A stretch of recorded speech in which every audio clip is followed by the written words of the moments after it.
This incident was modern American culture in microcosm. A shrieking, angry, short-haired, middle-aged woman browbeat a cowering, frightened, pathetic man into submission. And then confronted with the consequences of his cowardice, the man insists that he couldn't have done anything different. For the daily cancellation, we have the highly viral and already beaten to death story from the Philadelphia Phillies game on Friday night. This is a game that was never remotely interesting. The Phillies beat the Marlins by 6 runs, which is about what you'd expect to happen if you follow baseball, which I don't. But just like that infamous Coldplay concert, people aren't focused on the product and how mediocre this particular game was. Instead, everyone's talking about the people in the stands. So, that's good news for Major League Baseball, at least, I guess.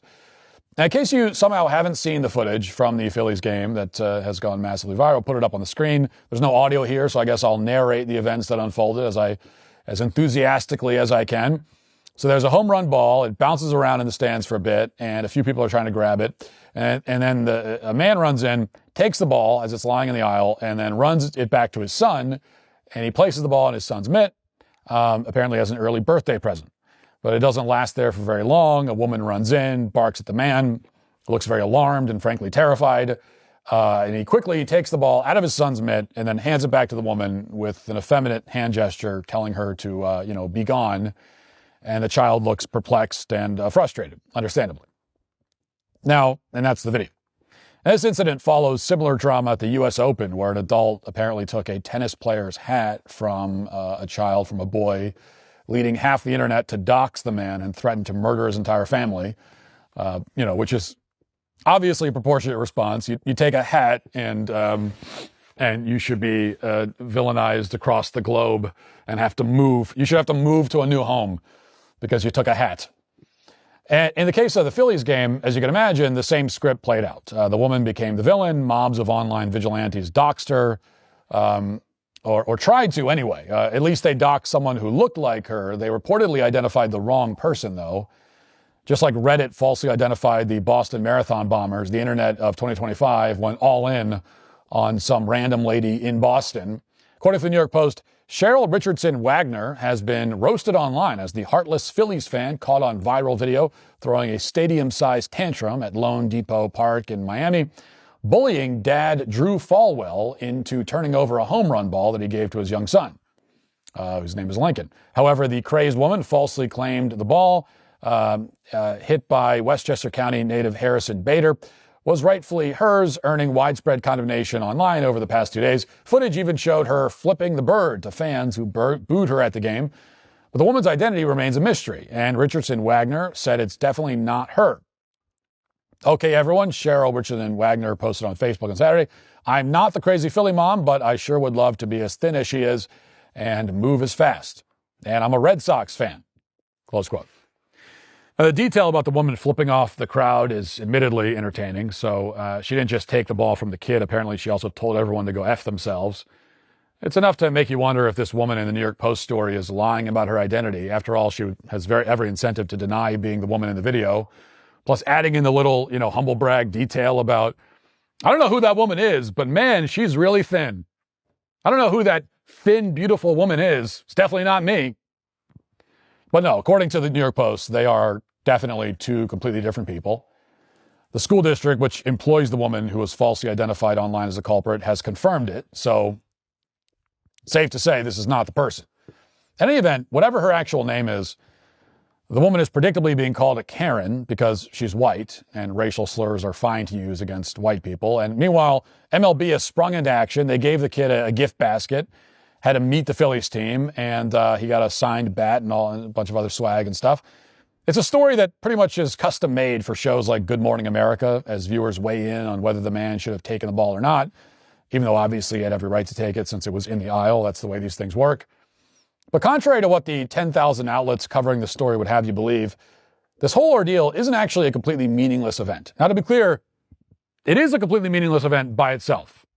I mean, it's about as interesting as the hat theft at the U.S. Open or the two executives at the Coldplay concert. Now, I don't think the lady should have taken the ball. Okay, just to be clear, I'm not defending the lady. But this is not a national emergency, okay? I mean, at this point, we're treating the boy like he just lost his entire family in a fire. Yesterday, Marcus Lemonis said that he was going to give the kid World Series tickets and a free RV for his family. Okay, so he meets the team, he gets the ball, he's getting interviewed, he gets World Series tickets, he gets an RV. I mean, it's a little much at this point. If you're a homeowner, you need to listen to this. In today's AI and cyber world, scammers are stealing home titles and your equity is the target. Here's how it works. Criminals forge your signature on one document, use a fake notary stamp, pay a small fee with your county, and just like that, your home title has been transferred out of your name. It is very, very easy in a scary way. Then they take out loans using your equity or even sell your property, and you won't even know it's happened until it's too late, until you get a collection or foreclosure notice. So when's the last time you checked on your home title? If your answer is never, which it probably is, well, you need to do something about it right now. That's why I've partnered with Home Title Lock, so you can find out today if you're already a victim. I know quite a few producers and teams at the Daily Wire use Home Title Lock to help protect their homes, and they all rave about the service and the peace of mind they provide. Don't wait until it's too late. Take a moment right now to verify your home title status and protect what's likely your biggest investment.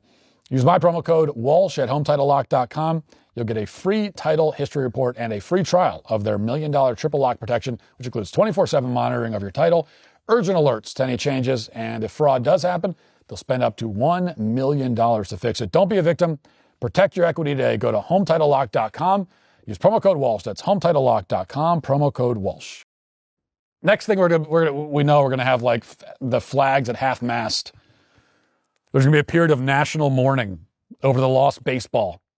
And again, I'm on the kids' side. It's just like, calm down, everybody, a little bit, okay? It's not that big of a deal. It's bad. It's not that big of a deal. It's not the worst thing that's ever happened. Now, all that said, if you look deeper, there is something meaningful in this story. If you think back to the topic that we discussed at the beginning of the show about the Ukrainian woman who was killed on the light rail car, there's actually a connection that's worth thinking about. In order to understand the connection, you have to look beyond the consequences of these respective events, which obviously could not be any more dramatically, distinct. And instead, you have to think about broader social attitudes and how they're reflected in day-to-day behavior. And once you do that, you realize that in a very striking way, it's actually fitting that these two stories are going viral at precisely the same time. Now, think of it this way. We all know why that killer was allowed out on the street instead of being locked away for the rest of his life after committing 14 separate crimes. It's because our criminal justice system is run by and tailored to the sensitivities of women like the one who stole the baseball from the kid at the Phillies game. Now, I'm not saying this woman herself is in the criminal justice system. I don't know who she is or what she does. But it's these kinds of women. These women feel immense compassion for the animal on the light rail car on the right-hand side of your screen. Every poll shows it. Women, especially on the left, overwhelmingly favor so-called restorative justice and open borders and all that. But in many cases, these women are themselves deeply cruel and callous people, like we talked about in the open. And you saw that on display in this Phillies game. Their sympathies are limited to the most destructive, dangerous, and also non-white savages in the country. And they extend no further than that. Put another way, it's not that our criminal justice system has been feminized exactly, as you hear people say sometimes. It's that it has been feministized, if that's a word, which it isn't, but I just made it up. If we're being honest, it's also fitting that the mayor of Charlotte literally looks like a black version of the Phillies woman. You can see her right there. It's like she gets the Tropic Thunder treatment. Put some glasses on the mayor, subtract maybe 50 pounds, and it's reasonable to ask the mayor where exactly she was on Friday night during that game. As we see in so many cases, physical appearance is often a window into beliefs and behaviors and attitudes, and that's certainly the case here. It's like they both came off the same assembly line. The other aspect of this story that's not being covered, at least not nearly to the extent that it should be, is that the father, to my mind, is clearly the biggest villain in this story. And it's amazing to me how many people are defending him. He took the ball. The woman did not take the ball. Okay, she demanded it. She didn't take the ball out of the kid's glove. The father took the ball out of his own son's hands and gave it to this screaming harpy. It is an act of submission made out of fear. And his kids will never forget it, I'll tell you that, nor should they. You can tell if you watch any of the post-incident interviews with the father and his children, you can tell that they've lost all respect for him. Watch. I wasn't very happy that we had to give it to her, but we can't win. She was gonna get it anyways. Sure. Yeah. She wasn't going to take it, but I decided to give her the ball. I apologize to you, but it was the right thing. We just wanted her to go away. Yeah. And it worked out. You got a bat. Yeah. Pretty cool.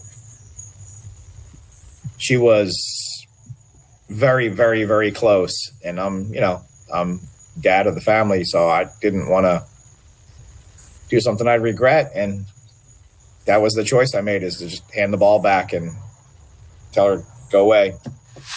So his son can barely muster any kind of enthusiasm whatsoever as his father seeks assurances that he made the right decision. And then his daughter gives him, side eye as he repeats the same effeminate hand gesture that he performed during the game. And then he emphasizes that he doesn't have any regrets, even though he clearly should. When your own children are obviously humiliated by your cowardice, which was also broadcast to millions of people, you should absolutely feel regret and shame. Now, this is not to make too much of a minor kerfuffle at a baseball game, but I don't think it's overstating the case to say that our culture is in the shape it's in because men like this father constantly, in virtually every case, surrender to shrill harpies like that woman. Women like that can successfully browbeat many men without much effort, and they know it. This incident was modern American culture in microcosm. A shrieking, angry, short-haired, middle-aged woman browbeat a cowering, frightened, pathetic man into submission. And then confronted with the consequences of his cowardice, the man insists that he couldn't have done anything differently. But the thing is, of course, things could have gone very differently at that game. And they could go very differently in this country, too. At least if men stop behaving like this dork at the Phillies game.